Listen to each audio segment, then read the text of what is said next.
Good morning, everybody. I'd like to welcome you to worship on this third Sunday during the season of Easter. As you can see, we are recording remotely today, and we're also doing something special with our worship this morning.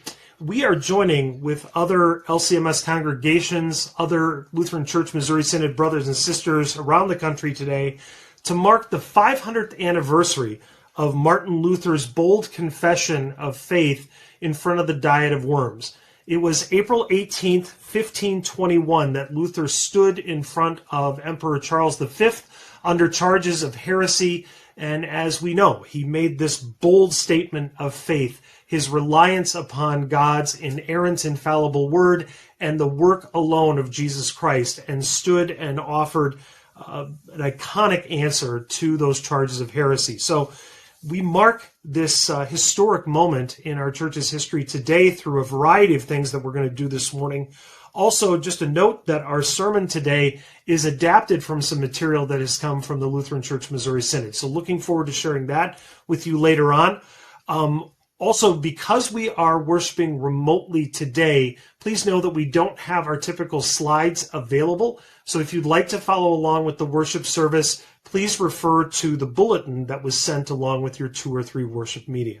With that, I'll invite you to center your hearts and quiet your thoughts as we prepare for worship. And we begin this morning, as we always do, in the name of the Father, and of the Son, and of the Holy Spirit. Amen. The grace of our Lord Jesus Christ, the love of God, and the communion of the Holy Spirit be with you all. Hear again God's word through Paul, who in the book of Romans says this: "The word is near you. It is in your mouth and in your heart." That is the word of faith we are proclaiming, that if you confess with your mouth Jesus is Lord, and believe in your heart that God raised him from the dead, you will be saved. Return to the Lord your God, says the prophet Joel, for he is gracious and compassionate, slow to anger, and abounding in love. And so, brothers and sisters, as God is those things that the prophet Joel declared, let us approach him boldly and faithfully with our confession of sins. God of all mercy and consolation, come to our aid. Turn us from our sins to live for you alone. Give us your Holy Spirit, that we may be attentive to what your word teaches, that we may follow it, and that through your word made flesh in Jesus Christ, we may receive your forgiveness. Let us now, from the silence of our hearts, confess our sins to God. Gracious God, have mercy on us, because you are compassionate, because you are slow to anger and abounding in steadfast love. Forgive me of my sins, those I've willfully committed, along with those I had no knowledge of doing. Hold me up by your Holy Spirit, that I may live and serve you. I offer this confession in faith, in the name of Jesus Christ my Lord. Amen. In God's mercy, he gave Jesus Christ to die for you. And for Jesus' sake, God has completely forgiven you for each and every one of your sins. Receive his mercy and his blessing in the name of the Father, and of the Son, and of the Holy Spirit. Amen. In peace, let us pray to the Lord. Lord, have mercy. For the peace from above and for our salvation, let us pray to the Lord. Lord, have mercy. For the peace of the whole world, for the well-being of the Church of God, and for the unity of us all, let us pray to the Lord. Lord, have mercy. For this holy house, and for all who offer here their worship and praise, let us pray to the Lord. Lord, have mercy. Help, save, comfort, and defend us, gracious Lord. Amen. The Lord be with you. Let us pray. Almighty and everlasting God, you desire all to be saved and to come to the knowledge of truth. By your almighty power and unfathomable wisdom, break and hinder all the counsels of those who misuse your word and who by corrupt teaching would undermine it. Enlighten them with the knowledge of your glory, that they may know the riches of your heavenly grace, and in peace and righteousness serve you alone, the one true God, through Jesus Christ our Lord. Amen. The lesson for this morning comes from the book of Hebrews, the 10th chapter, beginning with the 19th verse. Therefore, brothers and sisters, since we have confidence to enter the most holy place by the blood of Jesus, by a new and living way opened for us through the curtain that is his body, and since we have a great priest over the house of God, let us draw near to God with a sincere heart and with the full assurance that faith brings, having our hearts sprinkled to cleanse us from a guilty conscience, and having our bodies washed with pure water. Let us hold unswervingly to the hope we profess, for he who promised is faithful. And let us consider how we may spur one another on toward love and good deeds, not giving up meeting together as some are in the habit of doing, but encouraging one another, and all the more as you see the day approaching. This is the word of the Lord. Thanks be to God. Our second lesson for this morning from the book of 1 Peter, the 3rd chapter, beginning with the 13th verse. The disciple writes, "Who is going to harm you if you're eager to do good? But even if you should suffer for what is right, you are blessed. Do not fear their threats. Do not be frightened. But in your hearts revere Christ as Lord. Always be prepared to give an answer to everyone who asks you to give the reason for the hope that you have. But do this with gentleness and respect, keeping a clear conscience, so that those who speak maliciously against your good behavior in Christ may be ashamed of their slander. For it is better, if it is God's will, to suffer for doing good than for doing evil. For Christ also suffered once for sins, the righteous for the unrighteous, to bring you to God. He was put to death in the body, but made alive in the spirit." This is the word of the Lord. Thanks be to God. And our gospel for this morning is from the book of St. John, the 18th chapter, beginning with the 33rd verse. John writes, "Pilate then went back inside the palace, summoned Jesus, and asked him, 'Are you the king of the Jews?' 'Is that your own idea?' Jesus asked. 'Or did others talk to you about me?'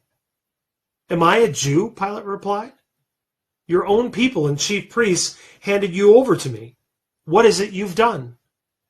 Jesus said, 'My kingdom is not of this world. If it were, my servants would fight to prevent my arrest by the Jewish leaders. But now my kingdom is from another place.' 'You are a king then,' said Pilate. Jesus answered, 'You say that I am a king. In fact, the reason I was born and came into the world is to testify to the truth. Everyone on the side of truth listens to me.' 'What is truth?' retorted Pilate. With this, he went out again to the Jews gathered there. This is the gospel of the Lord. Praise to you, O Christ. Brothers and sisters, grace to you and peace from God our Father and from our Lord and Savior Jesus Christ. Amen. It could have all ended as the day came to a close in the city of Worms, Germany on April 18th, 1521. Worms. That name sounds strange, even funny to our ears in this day and age. But on that day, it was nothing of the sort. As one of the oldest cities in Northern Europe at the time, Worms, Germany had the honor and privilege of being one of the Roman Catholic Church's capital cities since the 600s AD. And because of that privileged distinction, the city of Worms had hosted over the years a number of these meetings called diets. Having nothing to do with the moderation of food, church diets were formal assemblies which were periodically convened to debate and decide important church matters. And while the city of Worms had played host to more than 100 of these sorts of meetings for the Roman Catholic Church over the centuries, the diet, which became the benchmark by which the phrase Diet of Worms was defined, was the one Martin Luther found himself the center of on April 18, 1521, 500 years ago to this day. The heat on that Monday was stifling in the packed room of the bishop's palace where emperor, electors, and German princes all waited with anticipation to hear the answer Martin Luther would bring. The day before, Luther had made his first appearance at the Diet. Standing before Emperor Charles V, he was questioned by the Diet's presiding officer, kind of a prosecutor of sorts, a man named Johann von Eck. Luther's attention was directed to a table, upon which were arranged some 25 documents that he had authored, booklets, pamphlets, and so forth. And Luther was told that they all contained heresy, false teachings according to the Pope and according to the Church. And so von Eck pressed, would Luther recant his obvious and numerous heresies? Luther paused, reflected, and he asked the Diet for more time to develop an answer. He was given until 4 p.m. 500 years ago to this day. The Diet reconvened that Monday afternoon, and Luther was immediately back in and under the spotlight. Again, would Luther recant? Would he retract what he had written and said against abuses in the church and against papal tyranny? Most of all, would Luther give up on the gospel he had preached and taught, giving comfort and certainty to consciences in Christ? Martin, answer clearly and without any double talk. Von Eck's voice broke through to Luther's thoughts. Do you or do you not recant your books and the errors in them? If Luther were to recant and admit that he was wrong, all would be well before the emperor and the Roman Catholic Church. On the other hand, if he did not recant, his own life would be at risk. He could be burned at the stake as a heretic. And so this was it. Recant or stand firm. There was no other response to be offered. There was no more time to be wasted. With beads of sweat on his face, Luther responded, unless I'm convinced by the testimony of the Scriptures or by clear reason, for I do not trust either in the Pope or in councils alone, since it's well known that they've often erred and contradicted themselves, I'm bound by the Scriptures I've quoted, and my conscience is captive to the Word of God. I cannot and I will not retract anything, since it is neither safe nor right to go against conscience. I cannot do otherwise. Here I stand. May God help me. Amen. There's always that infinitesimally short moment after someone has said something historically profound, where the sound of their voice dims and the brains of those listening are trying to process what they've heard. This was one of those moments. And then that fleeting moment was over. At this bold confession, the room erupted in noise. Some rejoiced, some demanded fire. Yet in the midst of such commotion, the truth of Jesus Christ rang more loudly still. The gates of Hades had not prevailed over the confession of the gospel. The proclamation of justification by grace through faith on account of Christ's work alone did not bend to spiritual tyranny. Today, we stand in the footsteps of Martin Luther 500 years later. We stand boldly, proclaiming the one who has called us out of darkness into his marvelous light. We stand boldly, renouncing the devil and all his works and all his ways. We stand by the grace of God alone, steadfast and ready to suffer all rather than fall away. We do not stand on Luther, but we will gladly stand with him, firm on the testimony of the Holy Scriptures, to confess the saving gospel of Christ, our Good Shepherd, who died and rose, in whose name is forgiveness of sins for all people. Here we stand too. 500 years later, we too can do no other. God help us. Amen. And now, brothers and sisters, let us confess our common Christian faith through the words of the Apostles' Creed. I believe in God the Father Almighty, maker of heaven and earth, and in Jesus Christ, his only Son, our Lord, who was conceived by the Holy Spirit, born of the Virgin Mary, suffered under Pontius Pilate, was crucified, died, and was buried. He descended into hell. The third day he rose again from the dead. He ascended into heaven and sits at the right hand of God the Father Almighty. From thence he will come to judge the living and the dead.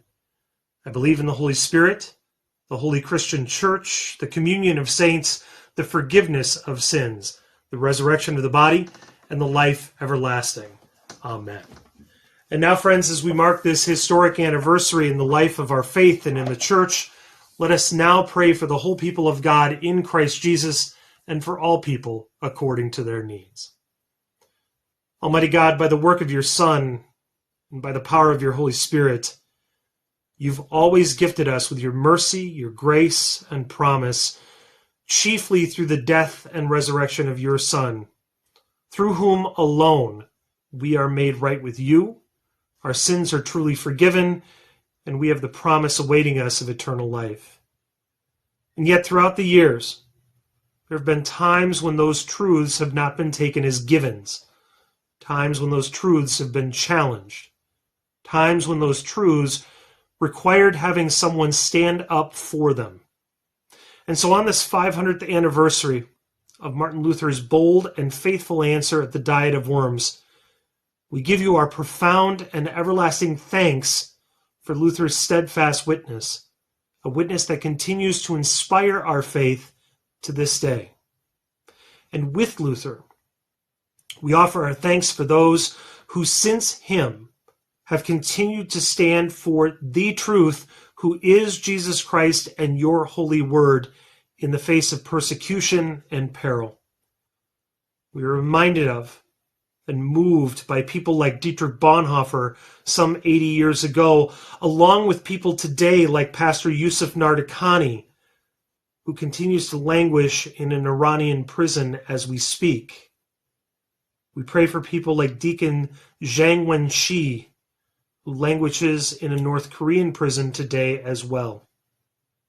Almighty God, for every brother or sister who long ago or today stands boldly for the truth, who is Jesus Christ and your holy word that is Scripture, we give you our thanks, our praise, along with our prayers that your Holy Spirit will empower and embolden us to witness in the same way if and when called upon to do so. Father, in your mercy, hear our prayer. Lord God, we pause at this time to remember by name a host of folks that we wish to lift to you, including people today like Jim. We pray for Bob and Tony, for Mike, Brenda, Therese, Courtney. We pray for Paul and Betty, for Jim, Julie, Chris, along with the entire Rusted family who rejoices at the birth of Daniel, as well as those we now name from the silence of our own hearts. Lord, in your mercy, hear our prayer. Into your hands, Almighty God, we give back to you all that we've prayed for, trusting in your mercy through your Son, Jesus Christ our Lord, who first taught us to pray. Our Father, who art in heaven, hallowed be thy name. Thy kingdom come, thy will be done, on earth as it is in heaven. Give us this day our daily bread, and forgive us our trespasses, as we forgive those who trespass against us. And lead us not into temptation, but deliver us from evil. For thine is the kingdom, and the power, and the glory, forever and ever. Amen. And now, friends, may the Lord bless you and keep you. May the Lord make his face to shine upon you and be gracious to you. May the Lord look upon you with favor, and may he give you peace. In the name of the Father, the Son, and the Holy Spirit. Amen. Go in peace. Serve the Lord. Thanks be to God. Amen.